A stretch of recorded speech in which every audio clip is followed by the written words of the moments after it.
Boa tarde a todos, muito obrigado por terem vindo, os que encontraram a sala, que não era muito fácil a sala. Esta sessão é dedicada a dinâmicas sociais, não temos aqui o título, mas enfim, as dinâmicas sociais que surgiram a propósito e políticas que surgiram a propósito do 25 de novembro.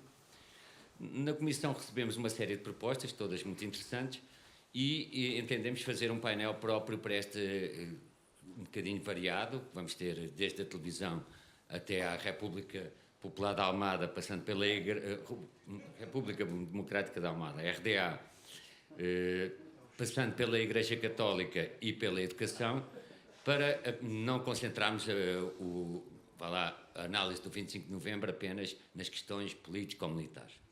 Eu já combinei com os intervenientes, são todos conhecidos, não fazer uma apresentação dos currículos e da biografia. Peço a cada um deles que ocupe 15 minutos no máximo, para depois termos ainda meia hora de debate, porque às 6h30 temos mesmo que acabar.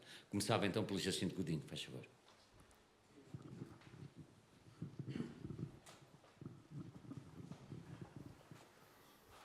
Ora, boa tarde a todos, bem-vindos. Em primeiro lugar, agradecer à organização por este evento e também por ter aceito esta minha comunicação, que já sei que não vai correr bem, porque já estive aqui a testar os vídeos e nem todos vão funcionar. Vou colocar aqui um PowerPoint.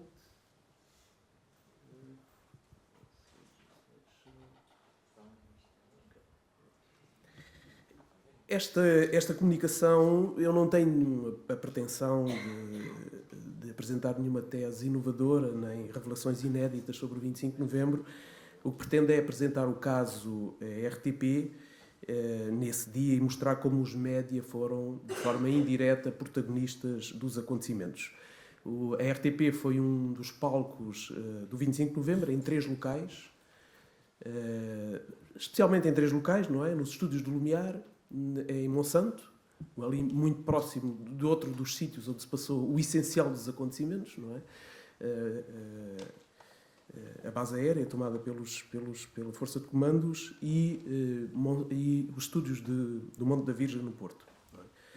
Começo apenas brevemente com um problema de método, porque os média são ao mesmo tempo objeto e fonte da história contemporânea. São eles que nos permitem, em parte também, estudar os acontecimentos, que têm por obrigação o dever de relatar, mas hoje, e por isso mesmo a investigação histórica seria quase impossível sem o apoio das reportagens e coberturas jornalísticas, especialmente neste período da história contemporânea.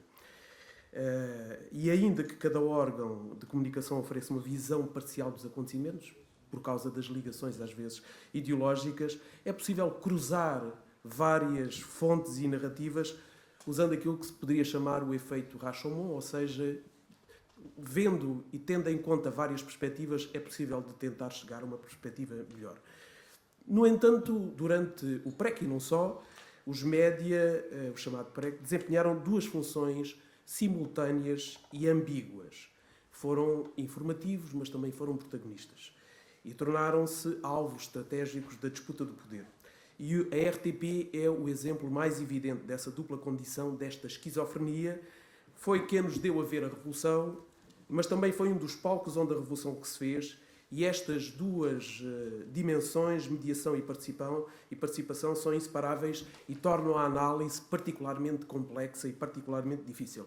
Ele tinha aqui apenas um historial para fazer de como as administrações e direções de informação foram mudando ao longo daqueles tempos, não é? Acompanhando as lutas políticas, as alterações e as mobilizações. Por exemplo, logo em abril de 74 foi nomeada uma comissão administrativa da RTP, uma comissão MFA, com o comandante Conceição e Silva, Marinha. Ali ao lado está o então Major Costa Brás do Exército, junto com o capitão Duarte Ferreira, da Força Aérea.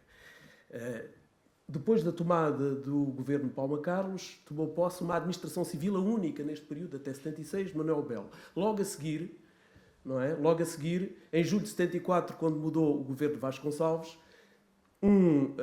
mudou a administração para um homem próximo de Spínola, Augusto Casimiro Gomes.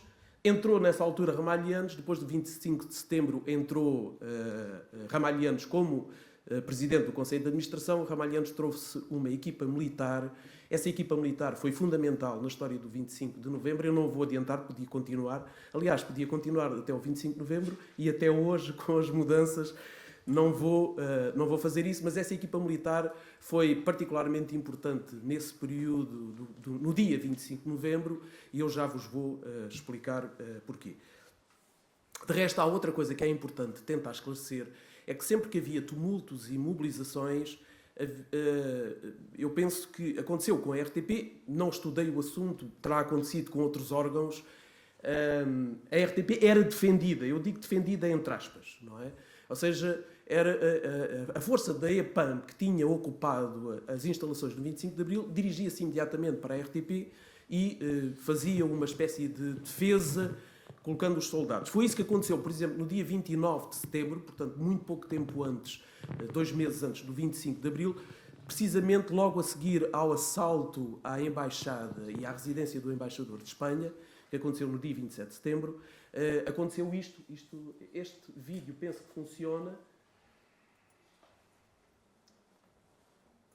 Portanto, ainda por cima... Esta manhã, junto às estações de rádio em Lisboa, após a ocupação levada a cabo por forças dos 3 ramos das Forças Armadas, de emissoras de rádio e de televisão. Foi a emissora nacional, foi o Rádio Clube Português, foi a Rádio Renascença e a RTP, foram todas ocupadas por decisão do Governo e do chefe de Estado-Maior das Forças Armadas de serem ocupadas, no caso da Renascença, com resistência dos trabalhadores, liderada por um homem que toda a gente conhece chamado Artur Albarré. Eu não tenho tempo para mostrar aqui essa imagem. Queria-vos mostrar a imagem da ocupação da RTP, que veio a seguir. Barricadas de automóveis impediam o acesso às instalações por parte de forças militares que pretendessem, eventualmente, desalojar os trabalhadores. Portanto, aqui estão as forças da EPAM na RTP. As atividades prosseguiam normalmente, apesar da ocupação efetuada por militares do quartel do Lumiar.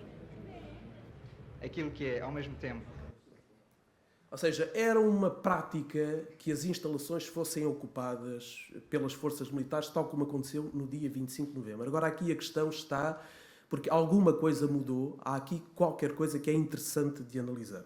Na manhã do dia 25 de novembro, a RTP iniciou o dia a fazer reportagem, enviando uma equipa para Monsanto, onde os paraquedistas tinham ocupado as bases da Força Aérea. Portanto, por volta das 10, 11 da manhã, o Joaquim Vieira, novamente, desloca-se para Monsanto e entrevistou vários sargentos paraquedistas, e são registros fundamentais para se perceberem as motivações iniciais da revolta. Vou-vos passar aqui... das ocupações, portanto, da luta dos paraquedistas. O que é que neste momento se exige das autoridades?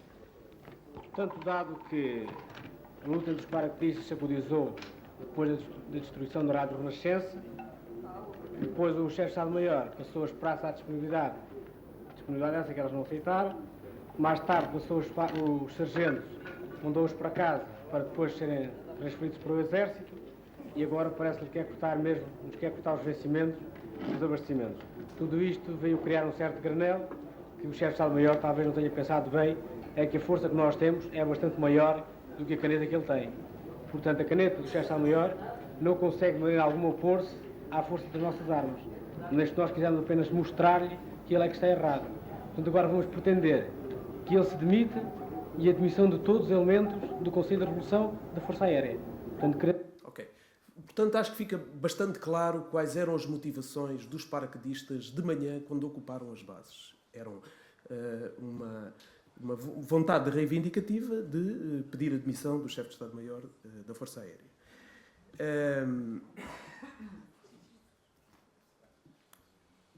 Entretanto, depois da hora do almoço, em hora que nós não conseguimos ocupar, não conseguimos perceber ainda bem, já lá estava a tal força da EPAM, de manhã, já lá estava a tal força da EPAM, mas entretanto acontece algo que realmente merece a pena ser analisado, porque é a altura em que o capitão Durão Clemente toma aquilo que se chama o controle político daquela força. Portanto, aquela força estava com uma missão, a missão habitual que normalmente tinha, e de repente mudou a missão, quando o capitão Durão Clemente tomou o controle político dessa força militar.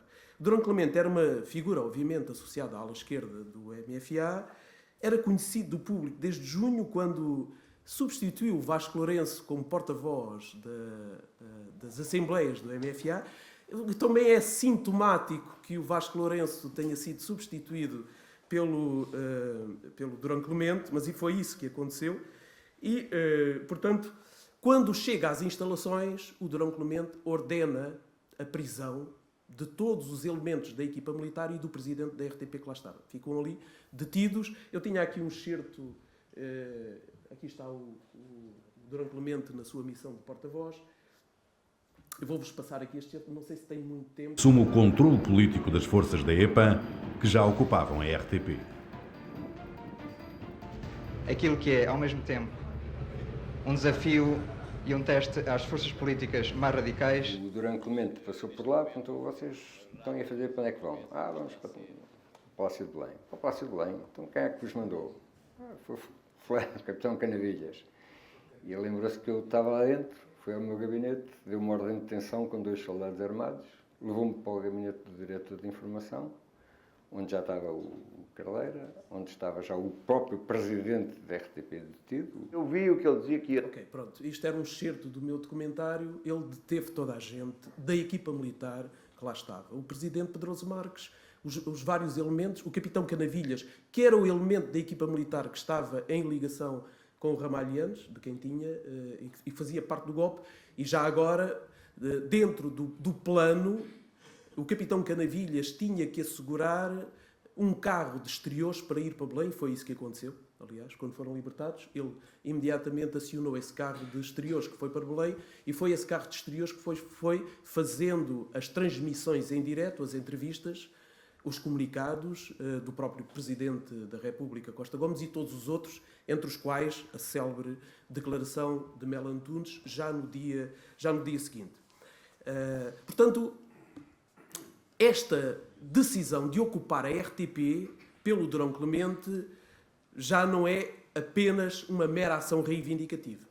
Aconteceu a mesma coisa na emissora nacional. Eu não a estudei, ali a Maria Nácia talvez... Está ali foi o José Emílio da Silva, que penso eu que ocupou um pouco mais tarde a emissora nacional. Portanto, há uma decisão de ir mais além das reivindicações dos paraquedistas e de ocupar, não era apenas de defender as instalações, era de fazer mais qualquer coisa. E também há outra coisa interessante, é que apesar de se dizer que o PCP recuou, não foi bem isso que aconteceu na RTP.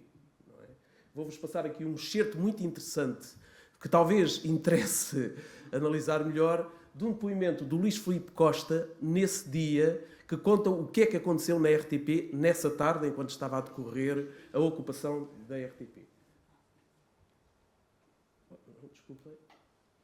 Eu estava, no dia 25 de novembro, a montar um programa que depois foi cortado pela censura interna. E a certa altura vem um colega, um companheiro, me disse: Paulo Luís, tu podes ir buscar umas armas ali ao quartel da administração militar, não é? Aqui no Lumiar. Bem, olha, meti-me no meu carro, fui para o quartel, e já estavam à minha espera, abrimos a mala, meteram para lá umas quantas G3, e eu vim ali assim, a pensar no que ia fazer e tal. Agora monto aquilo, depois sete-se a conversa com o outro, não sei o quê, e nem me lembrava lá das pistolas e das G3. E cheguei ao pátio outra vez, parei, e andam uma quantidade de pessoas a correr, abriram lá, tiraram as coisas, eu arrumei o carro e fui para montar. Não me aconteceu nada. Claro que a tecnologia... Ok, pronto.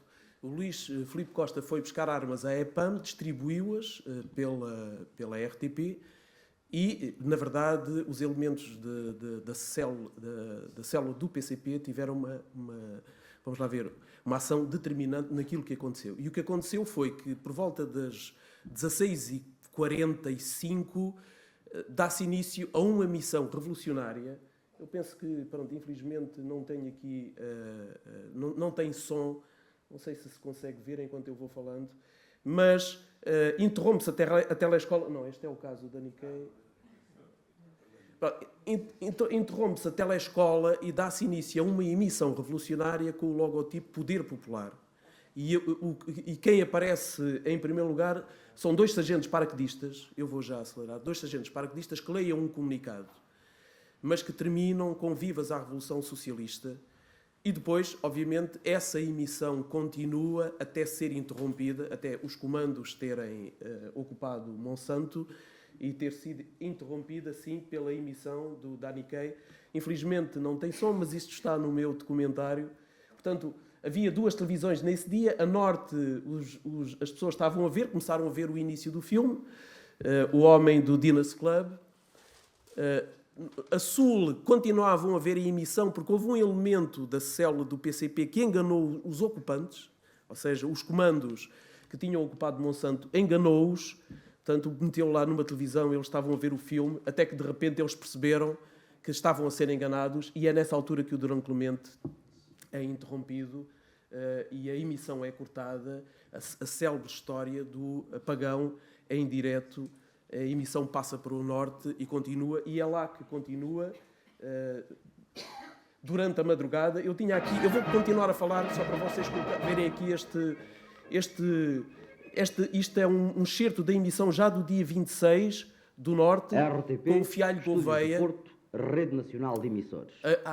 a assumir a emissão a partir Depois do das Porto 4 horas da manhã, e a explicar o que é que aconteceu em Lisboa. Prática da Administração Às Militar, 4 da manhã, que ocupavam os nossos sem estúdios ter em havido Lisboa, nenhuma retiraram. intervenção dos comandos nem nada, Os trabalhadores o Durão que os Clemente foi-se apoiavam embora abandonaram e também abandonaram, os estúdios do Lumiar. abandonaram o quartel. Pronto. Eu já agora gostava de... estou muito em cima, já não tenho tempo praticamente nenhum. Okay. De dizer o seguinte. Portanto, com o tiroteio na Ajuda, que foi no dia... na madrugada do dia 26, não é? Que aconteceu, de alguma forma terminou aquilo que tinha começado, não, na minha opinião, com a intervenção dos paraquedistas em parte, mas com a intervenção do Durão Clemente e do José Emílio da Silva e na ocupação dos outros órgãos. Porquê? Porque o que se passou aí realmente é uma mudança em relação àquilo que era a ação dos paraquedistas. Porque o Coronel Varela Gomes, devido ao facto do hotel ter saído e ter ido para o Palácio de Belém, ele tomou as rédeas, terá dado ordens e tudo isto se terá passado um pouco fora da lógica da hierarquia militar. Não é? Terá sido, por assim dizer, a última tentativa que os homens da esquerda, ligados à 5ª Divisão, tiveram de fazer qualquer coisa. Se isto é um golpe ou não, não sei, deixo para os especialistas pensarem, porque apenas aqui vos deixo os factos. Isso terminou com o episódio da Ajuda. Isso é importante porque o caso dos sargentos, o caso dos paraquedistas não terminou ali. Efetivamente não terminou ali e, portanto, a sua sublevação continuou no dia 26 e até no dia 27. No dia 26, a RTP, eu queria só terminar com isto, tenho que pôr aqui do outro lado, retomou novamente o seu trabalho normal, porque um dos problemas que nós temos em relação... Desapareceu-me daqui o meu disco, onde eu tinha uma entrevista que é muito interessante, eu vou resumi-la, não vos posso passar, que é muito interessante, em que o Fernando Balsinha entrevista o capitão Marçalo na BA5, da base aérea, já no dia 26, portanto, e lhe pergunta, depois de tudo aquilo que aconteceu, o que é que eles pretendem fazer? E ele diz, nós vamos continuar com luta. Isto já no dia 26. Nós vamos continuar. É uma entrevista muito interessante porque o Fernando Balsinha vai até ao limite de perguntar, mas se vocês continuarem, estão dispostos a assumir, serem responsáveis por uma guerra civil? E ele diz, não vamos chegar a tanto. Não é caso para tanto, isso não vai acontecer. E pergunta-lhe também depois de tudo aquilo que aconteceu, se há motivações partidárias, e ele diz, não há motivações partidárias, nós estamos aqui com a mesma disposição que tivemos, que é resolver o nosso problema e o das nossas famílias, já que nós também temos famílias. É de recordar que os paraquedistas naquela altura estavam extintos e estávamos no final de novembro e eles não lhes tinha sido pago o ordenado. Não é? Pronto. Em relação às consequências finais, é só para dizer muito rapidamente que a emissão regular da RTP só recomeçou uma semana depois, no dia 2 de dezembro. Eu vou mesmo acabar, não é? Que houve 35 pessoas da RTP, jornalistas sobretudo, mas não só, que foram suspensos e que só alguns deles, anos e anos depois, é que conseguiram regressar à RTP. Estes dos 150 jornalistas que foram suspensos nos vários órgãos de comunicação social. Durante uma semana os jornais não se publicaram e eu penso que talvez um dos problemas que nós temos hoje para estudar melhor o 25 de novembro é o facto de não termos tido, naquela altura, a mesma qualidade de informação que tivemos, por exemplo, no 11 de março ou até no 25 de abril. Depois posso responder ali a mais algumas perguntas, mas obrigado.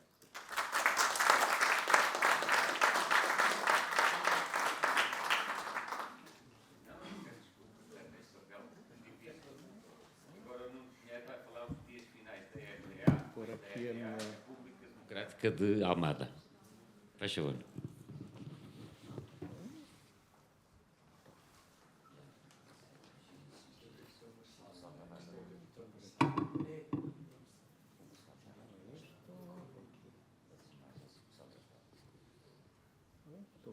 Desculpem, estou com alguma dificuldade em pôr a apresentação no... Aqui, talvez.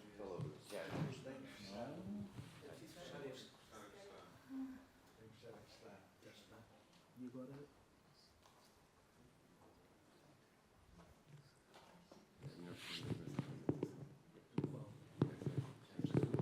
Esta não é minha. Esta vai ser agora.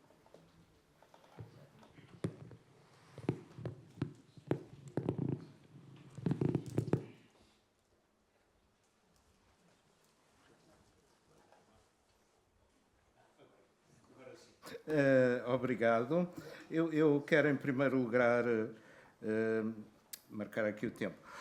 Eu quero, em primeiro lugar, agradecer à organização por ter aceito esta minha proposta, que é algo fora da caixa e começa com um título um bocado provocatório, que é uma piada interna. Portanto, é os dias da RDA, nós a certa altura chamávamos RDA Almada, porque tinha, enfim, uma série de características próprias, e ainda existia a RDA, e o PCP na altura também faziam uma grande propaganda com a RDA.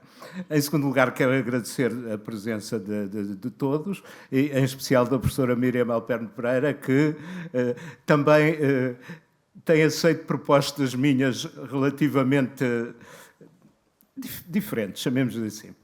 Portanto, os dias finais da RDA, a ideia é tratar das dinâmicas sociais próprias de Almada. Diga-se que 25 de novembro, aliás, pensando na questão e começando num dos problemas importantes, há pouca informação escrita.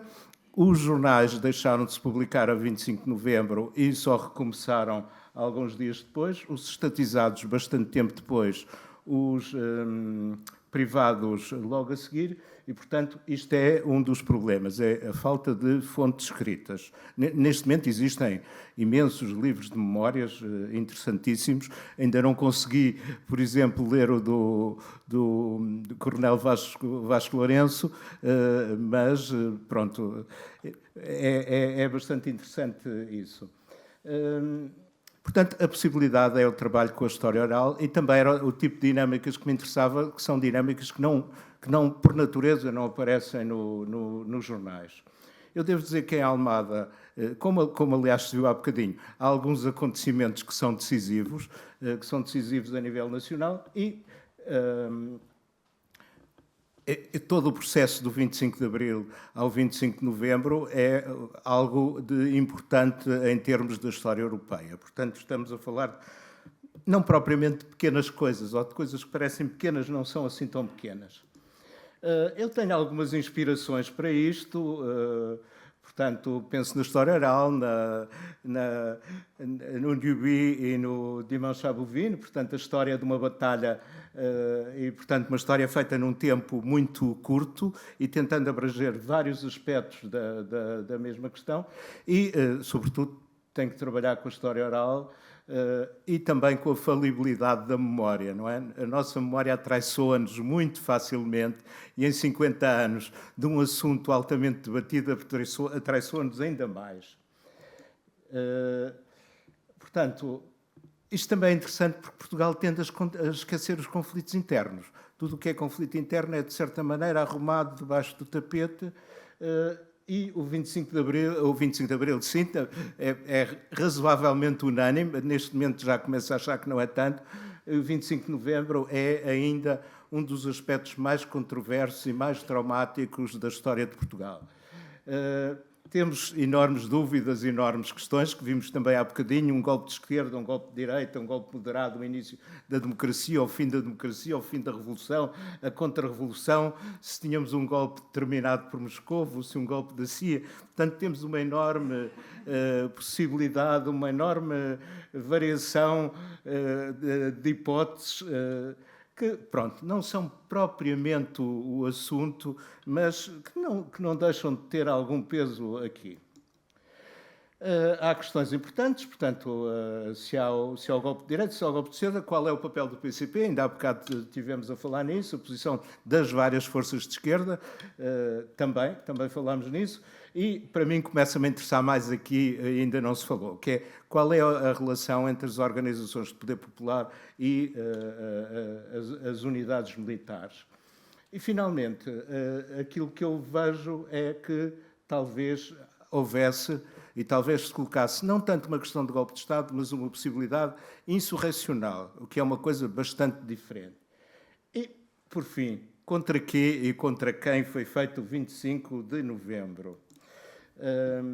Bom, vamos à Almada. Portanto, a Almada tinha duas unidades militares mais importantes, é uma das cidades da cintura industrial de Lisboa, com tradições anarcossindicalistas muito fortes, mais tarde comunistas, e entre o 25 de Abril e o 25 de Novembro, e até um pouco depois, criaram-se uma série de organizações populares, comissões de moradores, comissões de trabalhadores, há uma série de organizações populares.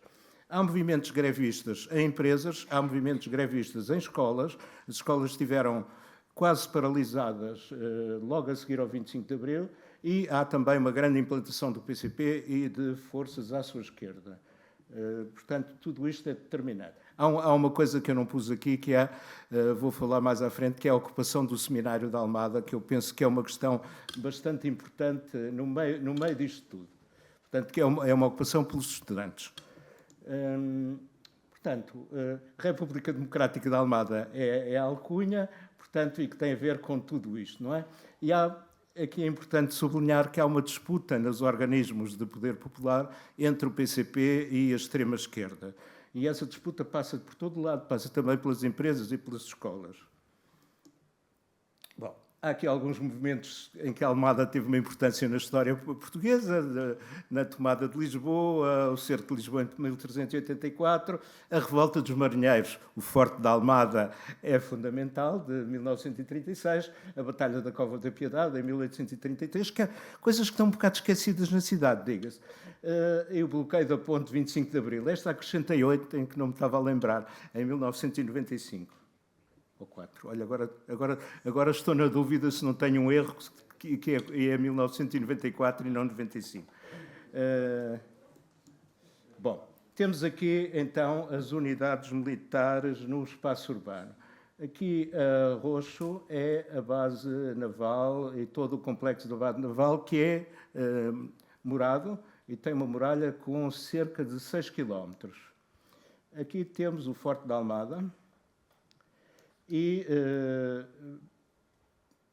aqui nesta zona existe uma pequena unidade da NATO, outra aqui e outra também aqui. Mas são essencialmente depósitos, não têm uma grande importância militar.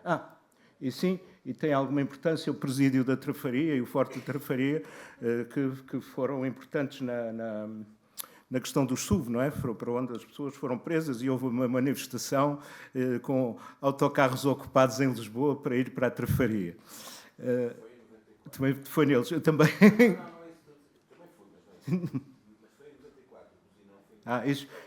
Sim, isso foi já em 70. Ponte, sim, foi em 94. Portanto, tenho ali um erro na ponte.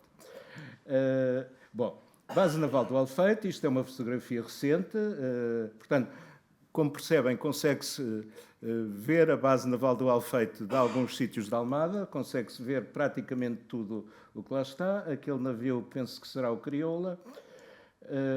Isto é uma das entradas da Base Naval do Alfeite, o Portão da Romeira, portanto, o que fica na Cova da Piedade. Portanto, o Presídio da Trafaria, o Regente de Telecomunicações. Isto é a Lesnave, que é uma das unidades industriais mais importantes, atualmente e há 25 anos desativada.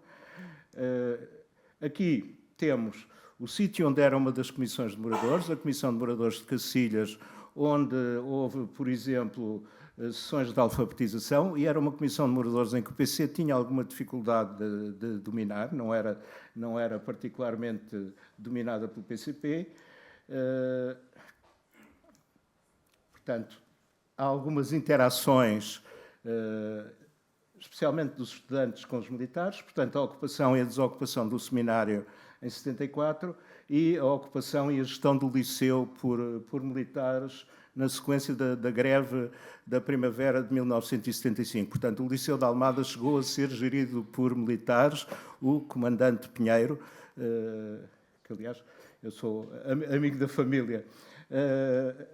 Portanto, e as unidades militares também tinham algumas ações de apoio às comissões de moradores. Portanto, apoio logístico, apoiavam nas ocupações, organizavam-se atividades desportivas, embora eu acho que nunca nenhuma se tenha chegado a concretizar, porque, hoje vamos fazer, mas depois, afinal, hoje há a ameaça de um golpe de Estado e não se consegue fazer. Portanto, não sei se alguma vez se conseguiu concretizar. Peço imensa desculpa. Portanto, temos aqui um tempo de instabilidade e temos uma crise que, pronto, isto é tudo bastante conhecido e eu estou a fazer o costume. Portanto, uma das questões é: há concentrações ou não junto ao Portão Verde? Portanto, eu vi alguns textos que falam no cerco à Base Naval do Alfeite. Isso era completamente impossível. Agora, junto ao Portão Verde, tanto quanto sei, e tenho testemunhos, que houve alguma concentração relativamente pequena. Temos aqui algumas questões importantes. Por exemplo, junto ao Forte da Almada, os populares pedem armas que nunca são distribuídas. Que há sobrevoo de aviões do Forte e que há bloqueio dos acessos ao Forte por material de algenave, grandes blocos de cimento. Uma das informações que eu li num dos jornais da época, é que o Diário de Notícias tem um pequeno dossiê sobre a Almada, é que os soldados não deixaram o Capitão Luz, que é uma pessoa que eu tenho que encontrar e com tenho que falar, sair do Forte para se render. E, portanto, o Forte da Almada acabou por se render mais tarde e a concentração popular mantém-se junto ao Forte até a rendição do Forte no dia 27. A Base Naval do Alfeite era impossível cercar. O relatório que eu vi da Marinha diz que não há interação com civis. Os testemunhos que eu tenho é que não há interação com civis em relação a esta concentração junto ao Portão Verde, que é a entrada principal da Marinha, e essa concentração desmobiliza quando as forças da Marinha desmobilizam, tal como o almirante Martins Guerreiro disse há pouco. Pronto, aqui temos o mapa da Base Naval do Alfeite. Portanto, como vêem, é uma extensão bastante grande, que não era bastante fácil de cercar e nem sequer de bloquear as entradas. Pelas minhas contas, tem 6 entradas, portanto, não era fácil bloquear todas as entradas. Agora, quem é que se concentrava junto ao Forte? E aqui estamos nas dinâmicas sociais. Portanto, jovens, geralmente ligados às organizações de extrema-esquerda, trabalhadores das empresas locais, militantes do PCP. As descrições que eu tenho é que as pessoas iam comer e dormir e voltavam para o Forte, não é? De certa maneira, revezavam-se nessa concentração. Portanto, as pessoas pedem armas. Nos jornais da época também se fala nesse pedido de armas. Há uma entrevista com o capitão Rosado da Luz em que ele também fala nesse pedido de armas. E na concentração pensa-se que do Forte da Almada se poderia bombardear São Bento, o que é verdade, porque está perfeitamente na linha de tiro e tem 2 km ou assim, 2,5 km, portanto, perfeitamente ao alcance das armas de artilharia que lá existiam. Portanto, há quem prepara coquetéis Molotov. Há um testemunho de que havia operários da Lesnave armados. Eu só tenho esse testemunho, não me merece muita credibilidade. Mesmo que houvesse alguém armado, não mostraria as armas. E há esse bloqueio. E há também descobri ontem uma concentração junto a uma pequena unidade da GNR que não está longe do Forte da Almada. Bom, a desmobilização, portanto, temos a desmobilização do Rosa Coutinho e do Almada Contreiras Malfeito, a civil, portanto, os testemunhos falam na desmobilização do PCP, toda a literatura e todas as entrevistas e todas as declarações de Álvaro Cunhal vão nesse mesmo sentido. Mais controverso é se essa desmobilização não estava a ser preparada antes daquele famoso encontro entre Cunhal e Melo Antunes, que é desmentido e pronto. O encontro com Costa Gomes, a 25 de novembro, digamos que Cunhal confirma essa desmobilização. Eu devo dizer que o PCP, ao longo de todo o processo, sempre se manifestou por uma questão pacífica, por uma transição pacífica para o socialismo. Dizia o Cunhal que o socialismo é inevitável, mas será alcançado por meios pacíficos. Também acho que, em relação aos tratados de Alta, que o PCP nunca entraria numa aventura, chamemos assim, revolucionária. Portanto, esta é a minha interpretação. Portanto, há uma coisa. Portanto, a Almada continua, de certa maneira, independente, por isso é que é RDA, durante 2 dias, mas na Cova da Piedade, que é, enfim, mesmo ao lado, os fuzileiros impõem o recolher obrigatório, que em Almada nunca aconteceu. Portanto, estamos aqui em 2 quilómetros de distância e que são ainda 2 povoações diferentes. Neste momento é a mesma povoação, não há diferença nenhuma entre uma coisa e outra. Bom, acho que não vamos passar aqui. Agora, interessante é a posição dos militantes do PCP. Peço desculpa, só 1 minuto, porque há, digamos, participam inicialmente, mas depois são desmobilizados, e há mesmo pessoas que rasgam os cartões do PCP. Não falei ainda com ninguém que o tivesse feito, mas com pessoas que viram isso acontecer. Pronto, a extrema-esquerda também se prepara, e eu queria só deixar aqui o que ficou deste poder popular e desse tempo, que é uma rede de apoio à infância, uma Assembleia Popular que foi efêmera em 76, e o poder popular, as estruturas do poder popular foram morrendo, não é? E também, se pensarmos que o 25 de novembro foi feito contra o PCP, em Almada nem por isso, porque o PCP depois dominou as autarquias durante mais de 40 anos. E pronto, e obrigado, e peço desculpa por ter ultrapassado um bocadinho o tempo. Muito obrigado. E esteve dentro do tempo. Eu agora vou pedir ao João Francisco Pereira que faça a sua apresentação, também tem um PowerPoint. O João Francisco está a fazer tese de doutoramento sobre a criação da Diocese de Setúbal. Obrigado.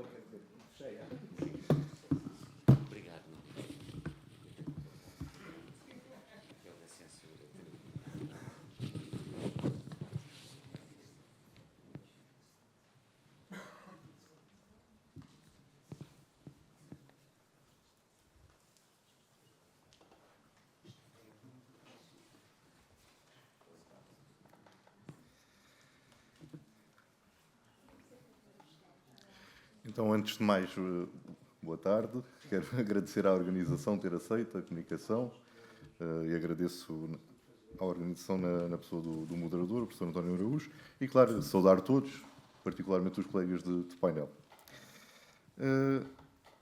A minha intervenção tem este título, portanto, as esclivagens no catolicismo português no rescaldo do período revolucionário, e, portanto, pode considerar-se que o período que se seguiu à Revolução de 25 de Abril de 74 habitualmente caracterizado por um progressivo processo de radicalização política em Portugal, mais não foi do que o efeito direto e previsível de uma sociedade que dava os primeiros passos na liberdade e na construção da democracia.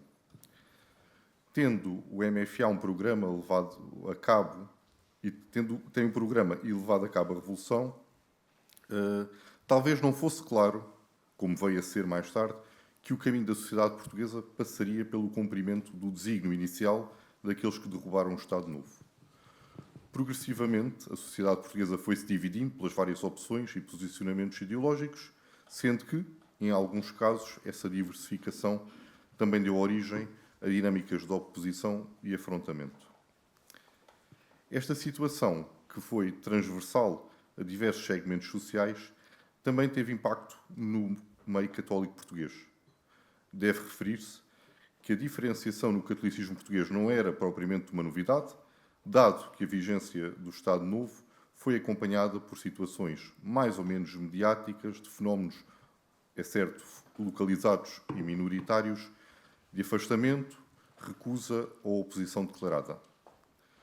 O 25 de novembro, que terá representado essencialmente um afrontamento entre tendências militares, num quadro de crescente divergência quanto ao rumo do processo revolucionário, significou também o início da distensão da vida política e social do país. Os acontecimentos aqui em causa têm incidências no catolicismo português, porque é no seio desta sociedade que os católicos portugueses, de uma forma ou de outra, vão ser chamados a participar e a posicionar-se. Em dezembro de 1975, o Conselho Presbiteral do Patriarcado de Lisboa, ou seja, um órgão consultivo de apoio ao Bispo da Diocese, reuniu-se e, entre os vários assuntos tratados, analisou também os acontecimentos mais relevantes naquela altura.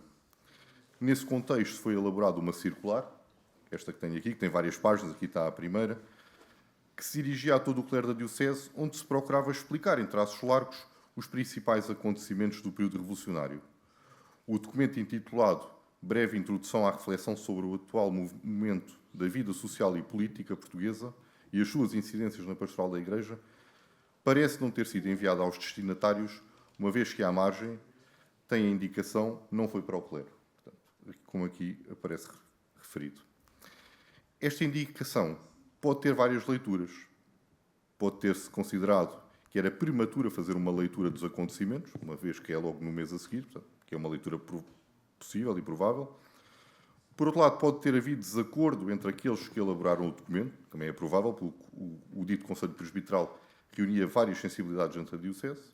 Outra possibilidade é do António Ribeiro, enquanto Patriarca de Lisboa, ter considerado inoportuno, naquele momento, enviar aquele documento, dado o seu cuidado em gerir a contestação no interior da própria Diocese, procurando não abrir novas feridas no tecido eclesial, de modo a conservar, pelo menos, a unidade do seu clero. Ainda assim, o documento não toma posições muito vincadas. Se formos a ver, eu depois posso mostrar o resto, portanto, faz uma leitura até muito parecida com a que temos hoje, praticamente 50 anos depois.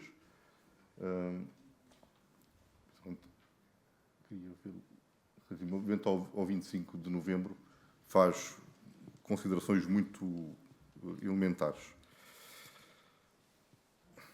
Portanto, isto enuncia, sobretudo, portanto, o documento vai enunciar, sobretudo, os principais fatores relacionados com as datas que se consideraram principais neste período, portanto, o 28 de setembro, o 11 de março e o 25 de novembro.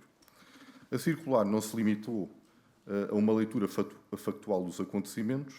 Este documento procurava ainda refletir sobre as implicações políticas, económicas, sociais do período revolucionário, formulando, no fim, algumas questões, e cito, algumas questões como é possível o início de diálogo a estabelecer.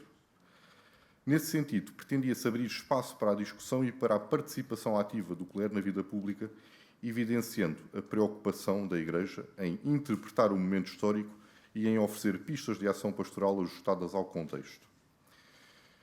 Este documento, sobretudo o facto de não ter circulado, sugere a existência de tensões no seio da própria liderança eclesiástica. Tensões que resultavam de leituras divergentes e até contraditórias sobre o processo revolucionário em curso. Essas divergências refletiam, de certo modo, as clivagens que atravessavam a sociedade portuguesa da época, manifestando-se não apenas entre correntes políticas, mas também no interior da própria Igreja. Essas divergências tinham expressão, por exemplo, no vasto universo da imprensa católica, e neste caso em específico, que eu vou tratar, a imprensa ligada à Diocese de Lisboa. A título de exemplo, 2 periódicos diretamente ligados à Diocese, um deles, A Voz da Verdade, que era mais da cidade de Lisboa, e o outro, o Notícias de Setúbal, portanto, ligado à Igreja Regional em Setúbal, evidenciavam leituras bastante diferentes sobre a realidade. O primeiro, portanto, A Voz da Verdade, manteve uma atitude dentro do possível discreta durante o período revolucionário e apenas depois do 25 de novembro irá expor de forma mais clara a sua perspectiva sobre praticamente todo o período anterior. Portanto, até ao 25 de novembro não se pronuncia muito, depois vai-se pronunciar sobre tudo o que tinha acontecido, mas já num período posterior. No número de saída 30 de novembro de 75, escreve-se naquele periódico que uma minoria pretendera tornar-se, e cito, dona da revolução, liderando uma revolução para o povo e não com o povo. E sinal disso seria o facto de a população não ter sido consultada sobre a descolonização nem sobre os sucessivos programas de reconstrução económica e social do país. O número saída 7 de dezembro do mesmo periódico, 7 de dezembro de 75, nesse número elogia-se um discurso do Primeiro-Ministro, Pinheiro de Azevedo, considerado fiel intérprete do povo português, cujas palavras eram um desagravo às afrontas extremistas, por vezes, com cumplicidade de alguns cristãos despeitados. Ter-se-ia então entrado, de acordo com a leitura deste jornal, numa fase construtiva da Revolução.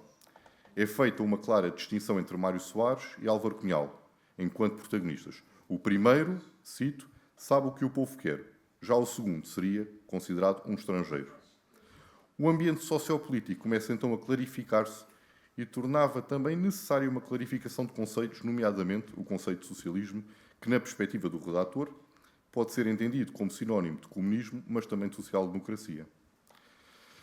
Só dizer que já nestes 2 números apresentam-se 2 das problemáticas que maiores clivagens geraram no seio do catolicismo. Por um lado, a questão colonial e, por outro, o significado do socialismo para os cristãos.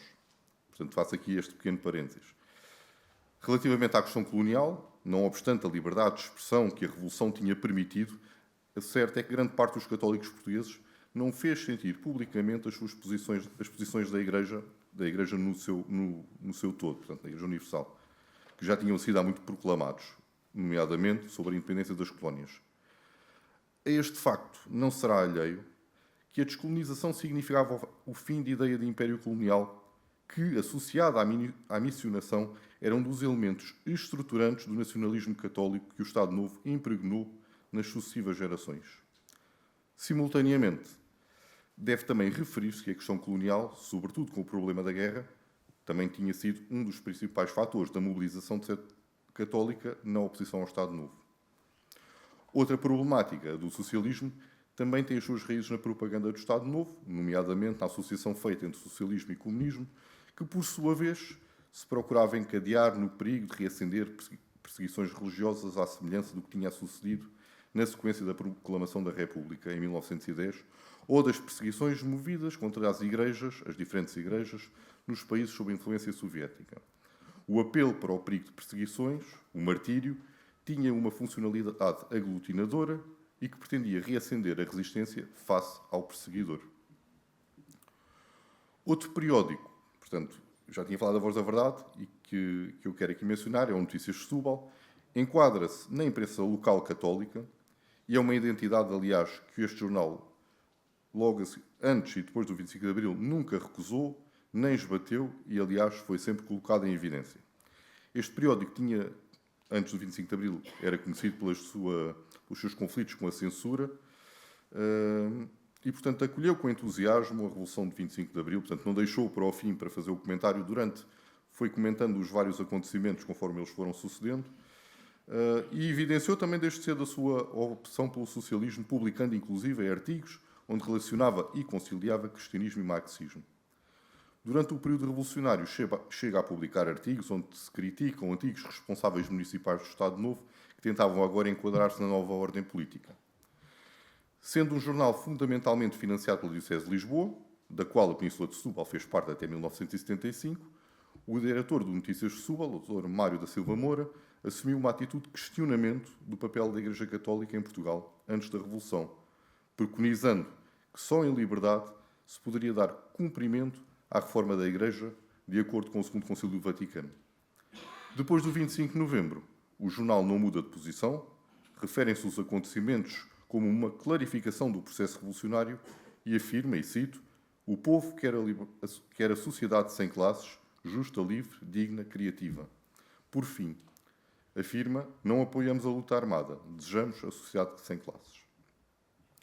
Talvez seja oportuno convocar ainda a questão geracional nas problemáticas que se estão aqui a enunciar. Num outro órgão, que tive conhecimento há pouco tempo e que consultei para esta intervenção, que era o boletim, chamado Boletim Interparoquial de Informação, que era sobretudo de paróquias da cidade de Lisboa, no número de 26 de maio de 1974, refere-se que no seguimento da Revolução se verificava existir no seio das comunidades cristãs sentimentos de alegria, mas também de apreensão. Havia ainda aqueles, portanto uma outra geração, que recordados das perseguições ocorridas na Primeira República e moldados pelo Estado Novo, portanto estou a citar, estariam muito abalados. E a todos, este órgão faz um convite a que os cristãos se empenhem na vida pública portuguesa. Contudo, neste mesmo número, na secção intitulada Pontos de Vista, o autor afirma que as transformações operadas pelo movimento das Forças Armadas no dia 25 de Abril obrigavam, em jeito de exame de consciência, a colocar algumas perguntas. E cito, perguntas que nos sentimos obrigados a fazer em jeito de exame de consciência. Perguntas que já fazíamos veladamente, porque mais não nos era permitido. E que hoje, depois de tudo, e tendo chegado ao nosso conhecimento, se tornaram ainda mais atrozes. Portanto, as realidades do período da ditadura. As perguntas eram colocadas nestes termos. Por que se calou a hierarquia diante dos crimes cometidos pela polícia? Porque não defendeu abertamente a libertação dos presos políticos? Porque se calou quando, há poucos anos, foi aprovada uma lei de imprensa e instituída uma censura que iriam asfixiar completamente a vida nacional e impedir a Igreja de se exprimir livremente? Porque é que nunca teve, salvo honrosas exceções, a coragem de afirmar o direito dos povos de ultramar a autodeterminação, conforme a exigência do direito natural expressa em vários documentos do Magistério Pontifício? E concluía, queremos que a história não será benévola para nós cristãos portugueses destas últimas décadas, que preferimos obedecer antes aos homens que a Deus.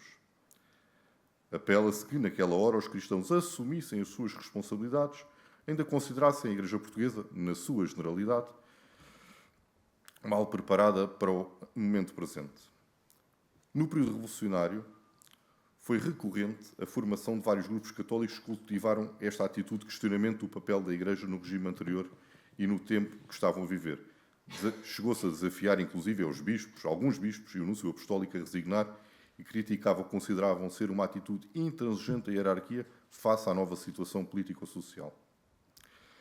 No decorrer e no rescaldo do período revolucionário, após o 25 de novembro, verifica-se que no episcopado português sobressaem, pelo menos, 3 protagonistas. O Patriarca de Lisboa, Dom António Ribeiro, o Bispo do Porto, Dom António Ferreira Gomes, e o Arcebispo de Braga, Dom Francisco Maria da Silva. Cada um representa modos diferentes de lidar com uma nova realidade. O primeiro, como é sabido, próximo de Mário Soares, o segundo, próximo de Sá Carneiro. O 25 de novembro, como já se referiu, sendo um acontecimento essencialmente de afrontamento entre correntes políticas no meio militar, significou também, de certa forma, a vitória, ou pelo menos a confirmação da aposta de hierarquia católica portuguesa em determinadas forças políticas. Só para me encaminhar para a conclusão.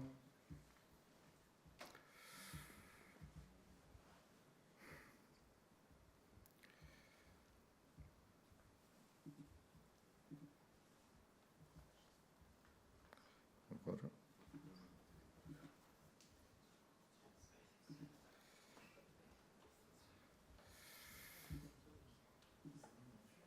Ver se encontro a conclusão.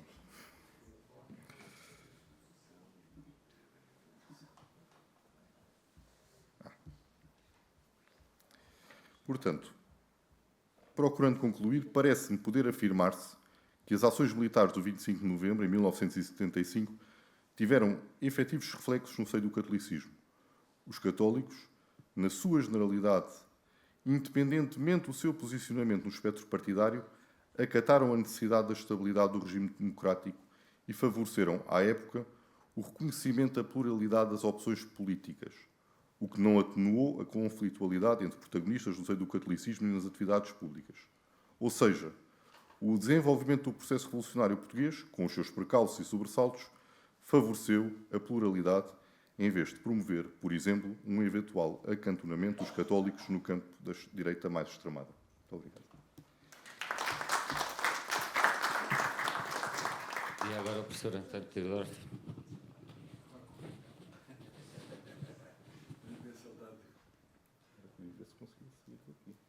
Tem apresentação? Não. Eu utilizo a velha. Boa tarde a todos. Permitam-me que comece por saudar a Comissão Organizadora do Seminário, na pessoa da professora Maria Inácia Rezola e do nosso moderador, que torna possível a realização desta necessária iniciativa. Nós vivemos um tempo de revisionismo histórico que procura minimizar o papel da Revolução de Abril e do processo de transição num contexto de democracia pós-revolucionária que se lhe seguiu, na construção de um Portugal democrático e na sua plena inserção no espaço europeu e mundial. Em segundo lugar, permitam-me que recorde um amigo desaparecido precocemente, quando dedicava toda a sua vida à reconstituição memorialística e histórica da Revolução e da participação dos militares no processo de transição e que estaria aqui seguramente entre nós em lugar de destaque. Refiro-me ao comandante Carlos de Almeida Contreiras, exemplo de militar de Abril, com quem tive a honra de trabalhar sob o seu comando entre maio e novembro de 75, a que se seguiu uma amizade e cumplicidade que perdurou. A ação militar do 25 de Abril foi desencadeada pelo movimento das Forças Armadas, organizada a partir da oficialidade intermédia, autonomamente face à hierarquia militar. É bom que isso se relembre. Todavia, consumado o derrubo do Estado Novo, o MFA entregou o exercício do poder político a uma junta constituída por oficiais generais e oficiais superiores dos 3 ramos das Forças Armadas, a Junta de Salvação Nacional, a quem coube, nos termos do programa do MFA, indicar o Presidente da República diante dos seus membros. Ainda segundo o programa, competia, após assumir as funções, competia ao Presidente nomear o Governo Provisório Civil, composto por personalidades representativas de grupos e correntes políticas e personalidades independentes que se identifiquem com o presente programa. Citei o texto do programa do MFA. Indicado pela Junta de Salvação Nacional para exercer as funções de Presidente da República, ao General Spínola competiu a escolha do Primeiro-Ministro e a indigitação do Governo Provisório Civil. Pensando inicialmente em Veiga Simão para liderar esse governo, Veiga Simão, o último Ministro da Educação do Estado Novo, Spínola não teve condições políticas para levar por diante essa sua intenção, acabando por convidar, depois de recusar os 3 nomes propostos pela Comissão Coordenadora do Programa do MFA, uma personalidade com um perfil conservador-liberal, é a definição que António Reis lhe dá, da sua inteira confiança, Adelino da Palma Carlos. Contudo, será a Veiga Simão que Spínola recorre para a elaboração do programa do primeiro governo provisório, que virá a ser aprovado por um decreto da Junta de Salvação Nacional. É o decreto-lei, um decreto-lei de 15 de maio. O governo só toma posse a 16 de maio.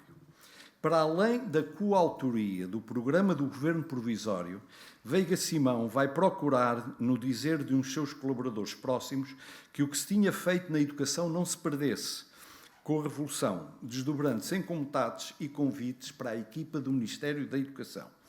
Convidou e assegurou a presença como ministro de Eduardo Correia, um professor de Direito da Universidade de Coimbra, Inicialmente, Veiga Simão procurou também colocar 3 dos seus mais diretos colaboradores como secretários de Estado, 3 dos seus diretores-gerais, o que não conseguiu devido à contestação que os meios estudantis e o professorado começavam já a desenvolver, exigindo o saneamento do Ministério, bem como, diga-se, a oposição de setores do MFA e de personalidades como Francisco Pereira de Moura, que veio ocupar o cargo de Ministro sem pasta do Governo Provisório.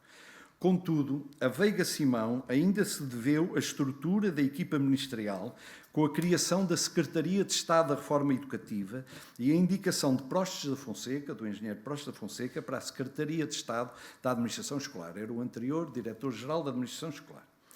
A intenção de levar por diante, mas um democrata, a intenção de levar por diante a Lei 5 de 73, a chamada Reforma Veiga Simão, com os seus instrumentos legislativos regulamentares, complementares e de planeamento previstos no 4º Plano de Fomento, na nova situação revolucionária começou imediatamente a ser posta em causa. No movimento social, as reivindicações iam num sentido de que um Portugal novo exigia uma reforma educativa nova, o que seria um trabalho para homens novos. Enquanto a periferia explodia em reivindicações e iniciativas provenientes de todos os setores da vida escolar e académica, o aparelho do Ministério da Educação entrava em paralisia total.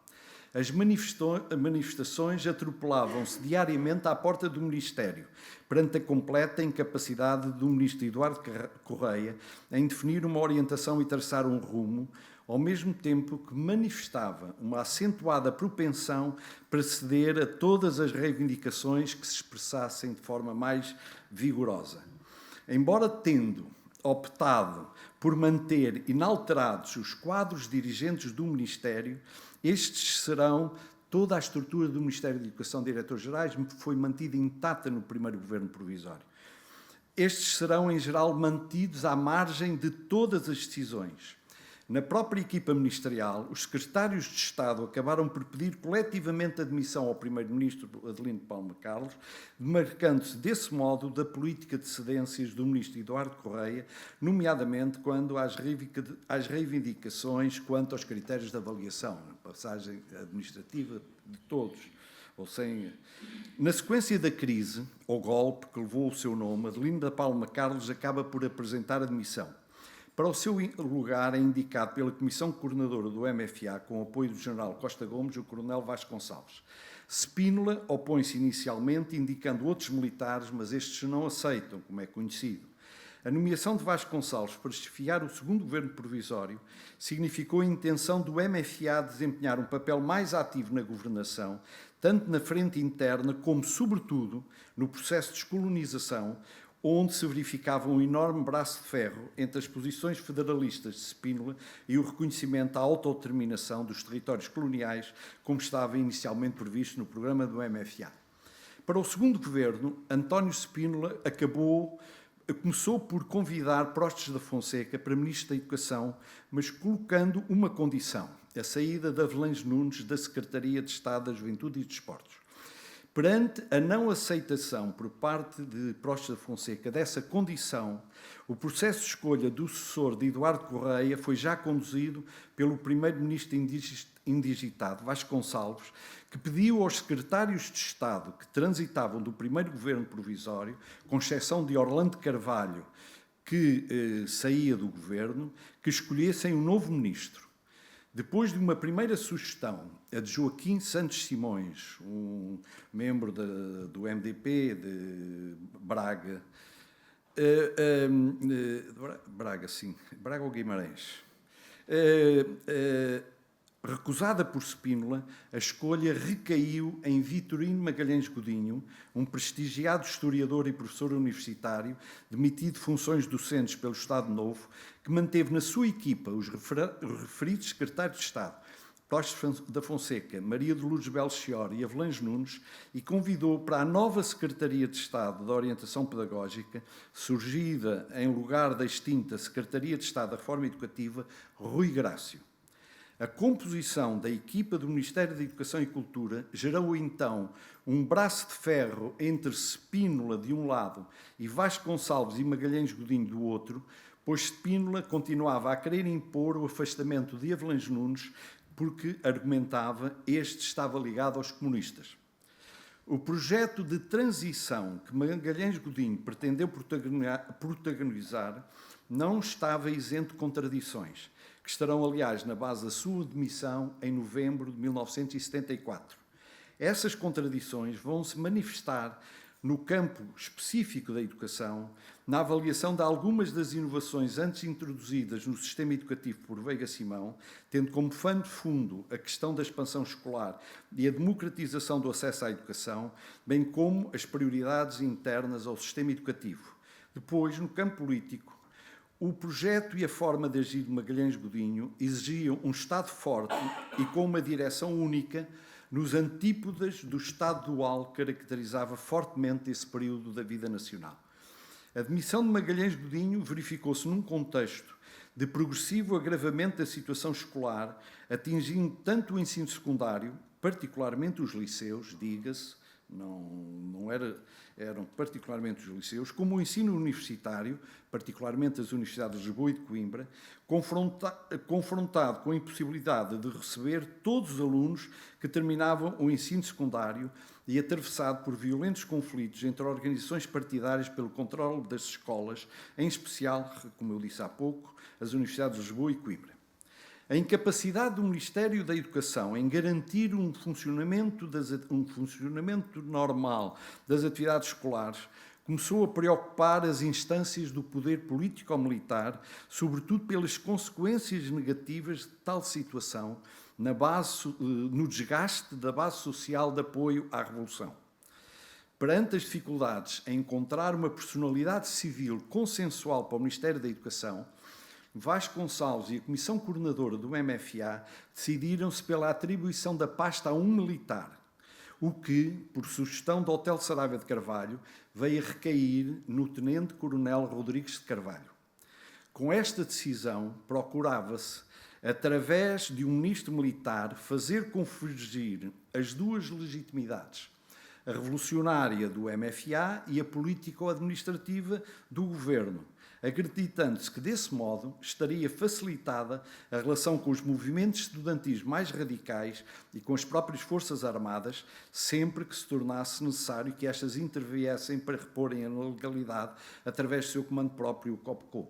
As escolas da Almada eram um exemplo do que isso, mas não só, Pedro Nunes, muitas outras escolas.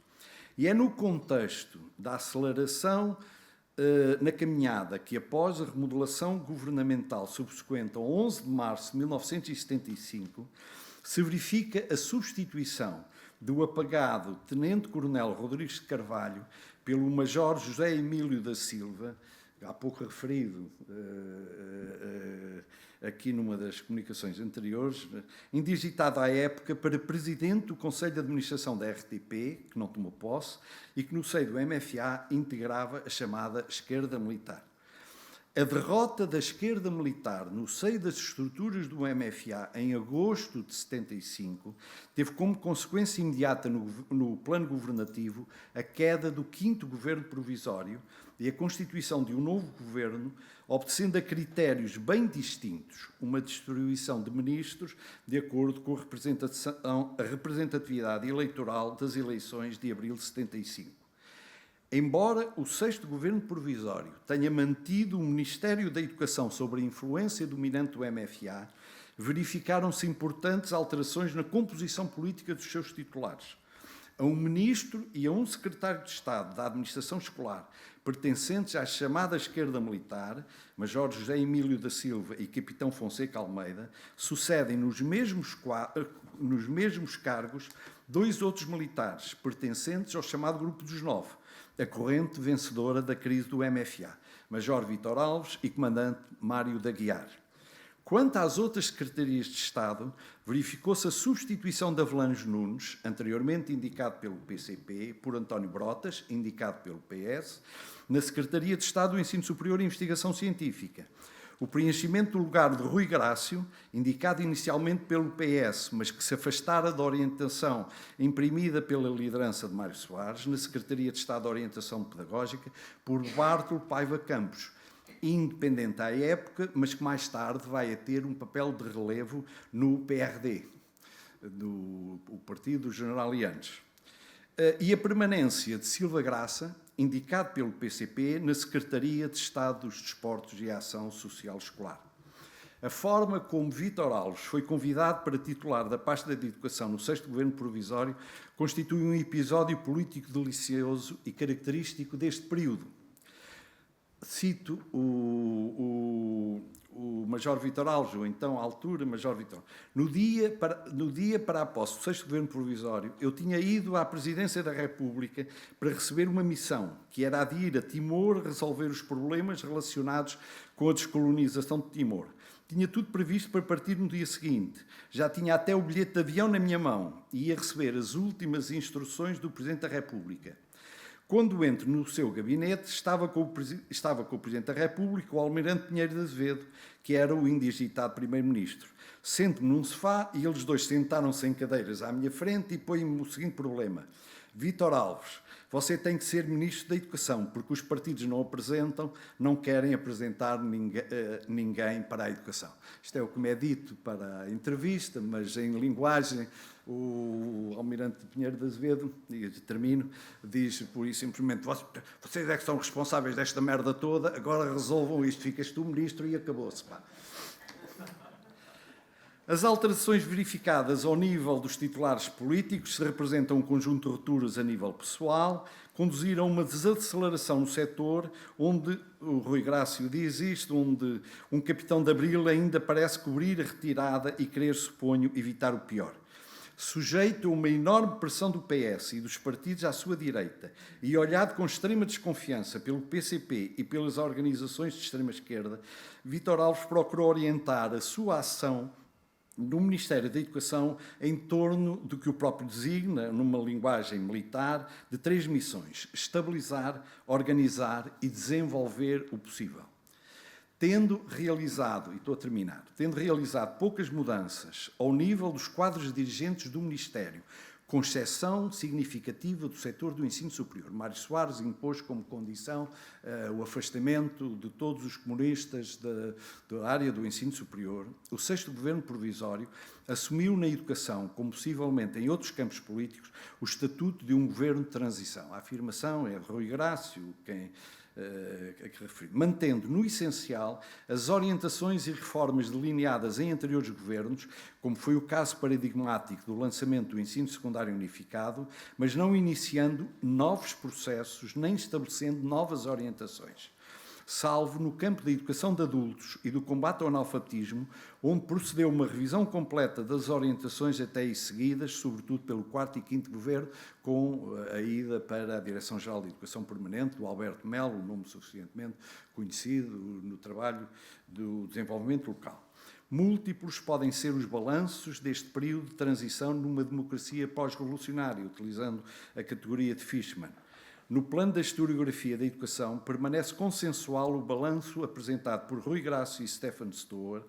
A Revolução permitiu não apenas uma remobilização da reforma Veiga-Simão, mas, sobretudo, uma reformulação dos objetivos da reforma educativa, dando-lhes novas dimensões nos campos da participação democrática, da igualdade de oportunidades de sucesso na educação, dos conteúdos das aprendizagens e da ligação à sociedade. As maiores rupturas vão se verificar mais tarde, quando Mário Sotomayor Cardia sobraça à pasta da Educação e Investigação Científica no primeiro governo constitucional liderado por Mário Soares. Mas isso já é outra história. Obrigado.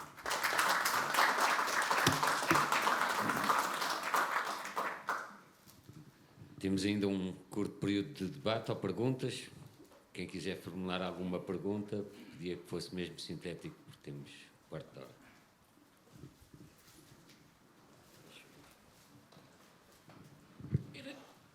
Boa tarde a todos. Era mais direcionada para esta questão da diocese entre Lisboa e a tal subdivisão e o tal nascimento da diocese de Setúbal. Se isso tem alguma influência sobre, no fim de contas, os católicos, ainda no tempo do Estado Novo, terem várias...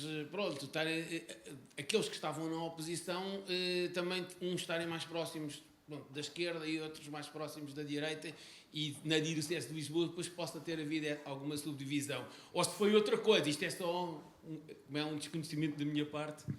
Obrigado. Talvez agrupar a mais uma pergunta, faz favor, sim, e depois... Não é bem uma pergunta. Então, É uma clarificação. então, mas tem que ser incisivo, sim. É uma clarificação no que o Jacinto Paulino afirmou. Godinho, peço desculpa, eu ainda há pouco tempo estive com ele e agora falhei o nome. O que se passou na RTP, no Lumiar e em Monsanto, não foi exatamente o que sucedeu, o que referiu.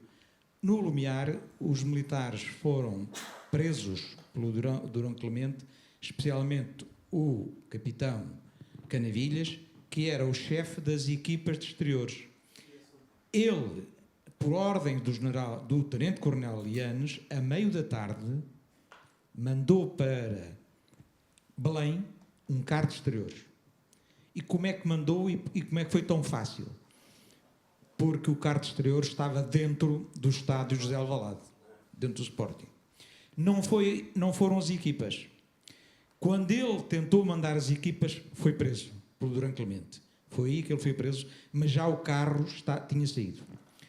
Segunda clarificação.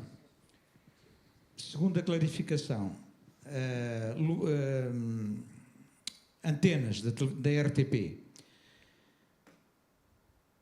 As antenas foram ocupadas.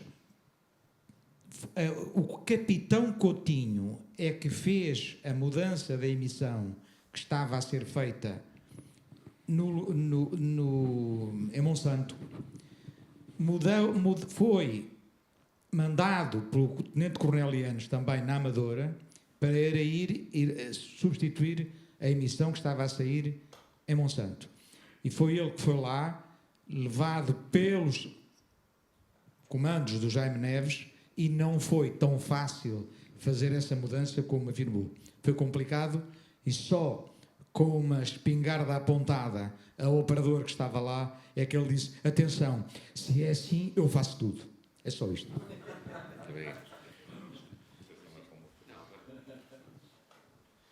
Bem, eu não sei se percebi bem a pergunta.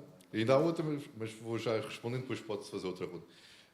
Portanto, até que ponto é que, havendo pessoas mais chegadas à esquerda e outras mais à direita no Diocese de Lisboa, possa ter fomentado essa tal cisão de Lisboa? Pronto, então eu vou já tentar responder. Portanto, o processo de constituição da Diocese de Setúbal começa em 1966.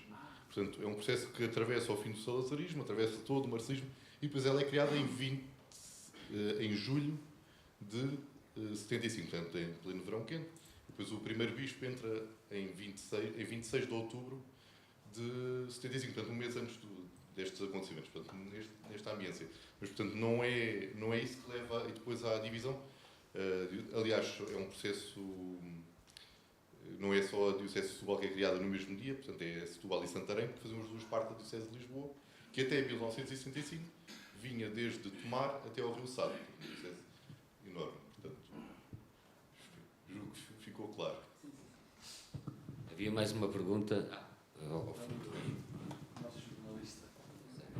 Eu peço desculpa, não é bem uma pergunta, é só uma adenda ao Jacinto Godinho. Ele falou na situação da RTP e eu vivi a situação da emissora nacional. E a situação foi diferente. Eu fui para a emissora a seguir ao 25 de Abril, em maio, convidado pelos militares, e não foi pelo PCP, embora a minha simpatia fosse pelo PCP, isso confesso, e era público. Acontece que de manhã estive no Diário de Lisboa, que eu trabalhava no Diário de Lisboa também, e já eu tinha saído do República, e acrescento que aquela questão do República envolvido, em que o PCP foi envolvido, o PCP não teve rigorosamente nada a ver com o caso da República, rigorosamente nada. Eu estava lá, eu e uns 7 ou 8 jornalistas, eu não tenho a certeza, se são 7 ou são 8, saímos em setembro, outubro de 74, uns voltaram ao Diário de Lisboa, eu com o Cis Pacheco e o Afonso Praça, outros para a Lusa, para a NOP e outros para o Diário de Notícias. Figueiredo Filipe, o José Jorge Letria, por exemplo, e o Cascais, que foi para a NOP. Éramos afetos ao PCP. Até o Assis, na altura, era simpatizante. E porquê? Porque o jornal transformou-se num órgão partidário e perdeu a vocação unitária que tinha tido até então. E nós contestámos isso, fomos ostracizados, colocados praticamente na prateleira, e por isso é que saímos. Na emissora, eu entrei em maio, e isto é um processo interessante, porque eu fui como chefe de redação do turno da tarde, do turno da noite. E de manhã era o António Jorge Branco, à tarde era o Alexandre Paes. E a questão, este processo começou em setembro, porque em setembro eu, combinado com o Adelino Gomes, que estava no Rádio Clube, quando foi a fazer frente à maioria silenciosa, eu e o Adelino combinámos, o Adelino abriu o noticiário da meia-noite, com o encontro, o piquenique na calçada do Carris, com o pessoal dos escritórios e bancários. E eu abri com os ferroviários no entroncamento para acerto de agulhas.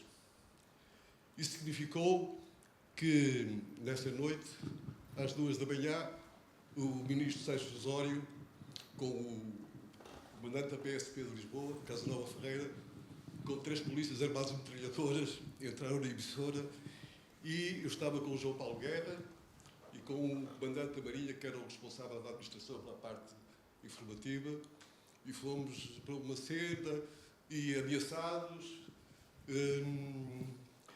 com o Casanova Ferreira a dizer que era muito democrata, não gostava dos comunistas. E no 25 de novembro, eu saio do Diário de Lisboa e vou à tarde para a emissora, e havia uma direção colegial, já não era chefe, era diretor. Esses 3 chefes passaram a diretores em fins de outubro. O Jaime Cabo era diretor de informação, entretanto tinha-se afastado. E o Manuel, isto é um pormenor curioso.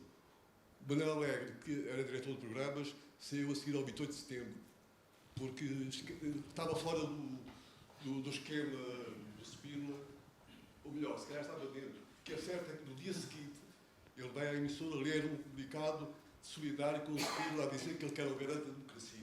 E saiu a partir daí, não voltou à emissora.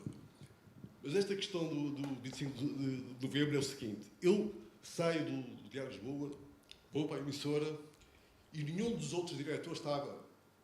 O António Jorge Branco não cheguei a vê-lo, o Alexandre Paes estava reunido em casa do presidente da administração, que era o Major Figueiredo, da Força Aérea, já organizados a tratarem a fazer a lista, isto está aprovado, e há testemunhos, e ele admitiu isso, fazer a lista dos que tinham que ser dispensados.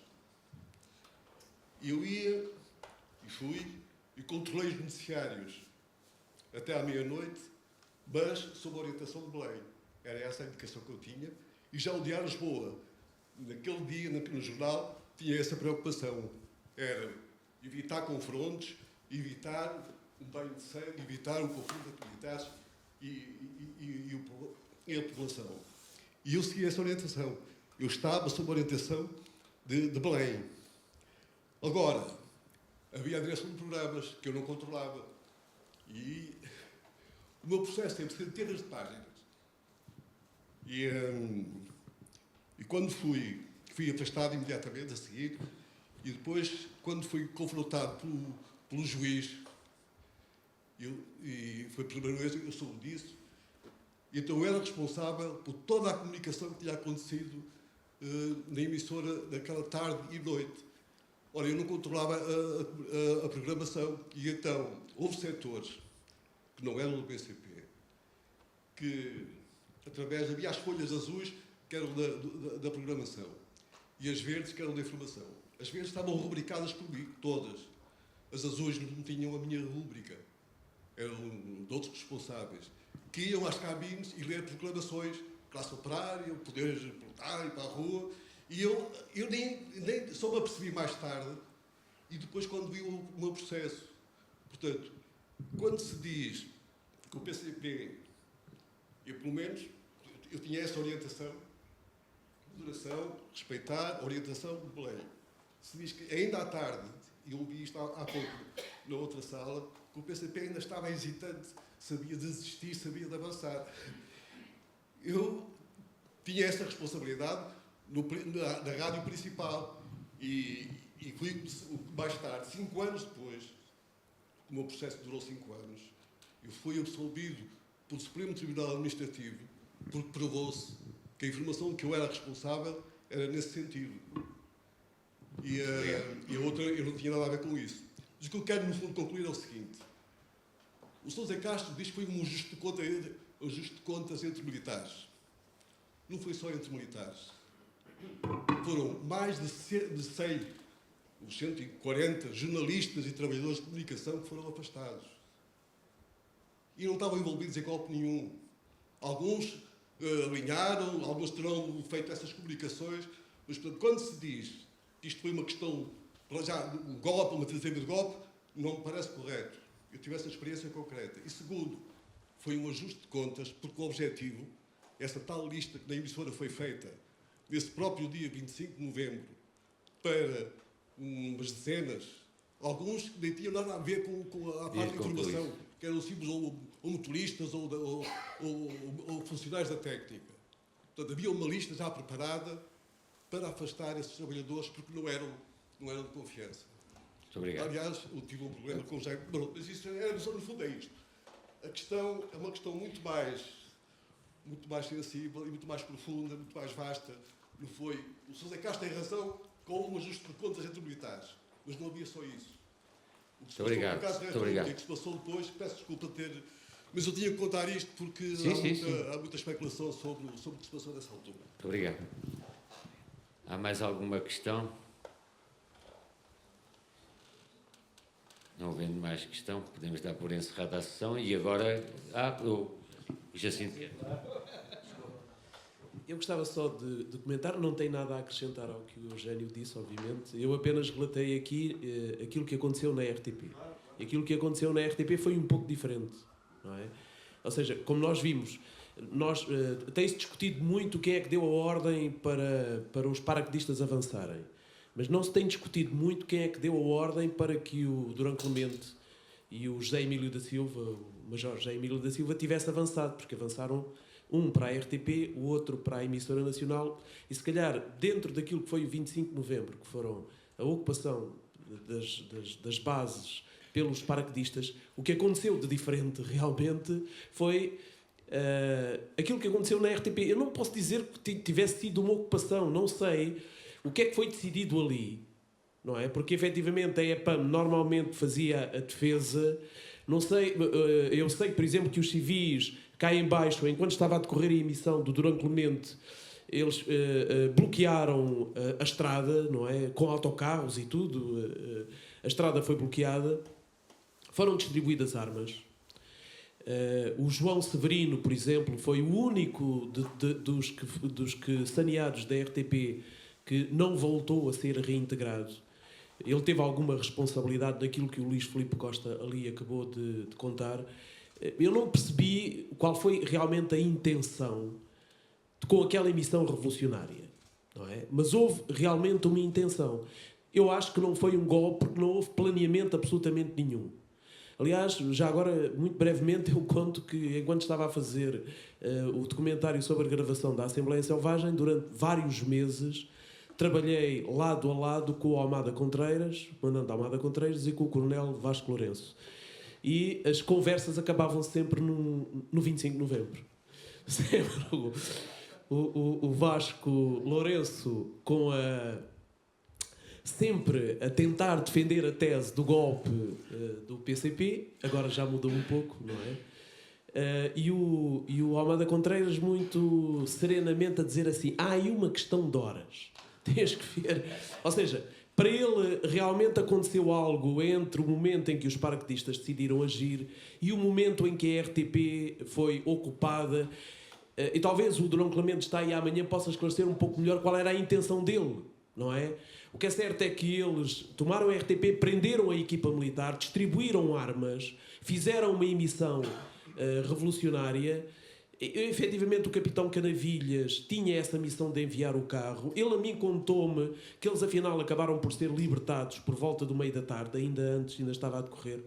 E foi nessa altura que ele imediatamente deu ordem para que o carro fosse para pronto, eu tenho a entrevista com ele, já não sei se é que eles estiveram presos e o carro só seguiu depois deles terem sido libertados. E eles foram libertados, está-me a dizer que foi antes, eu acredito. Pronto, acredito. Mas de qualquer maneira, eles estiveram presos, não tiveram presos toda a noite, não é? E ao fim da tarde eles foram libertados. Pronto, e realmente foi um elemento da célula do PCP que mudou a cavilha e fez com que a emissão se prolongasse mais um tempo, já depois de Monsanto ter sido ocupado. Só depois, porque é assim, os militares, eles estavam a ver a emissão em Monsanto. Monsanto tem um átrio e tem umas televisões. E ele meteu para essas televisões a emissão do Norte. Enquanto as pessoas efetivamente estavam a ver a emissão de Monsanto, só quando lhe ligaram de Belém a dizer: mas o que é que está a passar aí? O que é que está aí a passar? Então é que ele realmente foi com a espingarda e apontou ao Adriano Jordão e lhe disse: acaba já com essa brincadeira e muda lá. E foi nessa altura que a emissão foi cortada. Pronto. Obrigado. Sim, ainda temos. Não, é só sobre esta questão. É só sobre esta questão. E falamos nisto. É assim, não tenho testemunho direto. Eu queria agradecer a todos e especialmente ao Nuno sobre a história de Almada, que eu acho que ainda há aqui muita coisa para revelar. Bem, o meu pai era militar também de Abril e esteve ligado ao 25 de Abril e ao 25 de Novembro. E ele, portanto, como nestas coisas, saiu de casa sem dizer muito o que é que ia fazer. E nós estávamos realmente em Almada envolvidos nas movimentações, nós os filhos. E quando ele chega à meia da tarde e nós íamos a casa realmente lanchar, e estávamos a ver o Durão Clemente e o meu pai disse: o quê? Este tipo ainda está a falar. Não era suposto.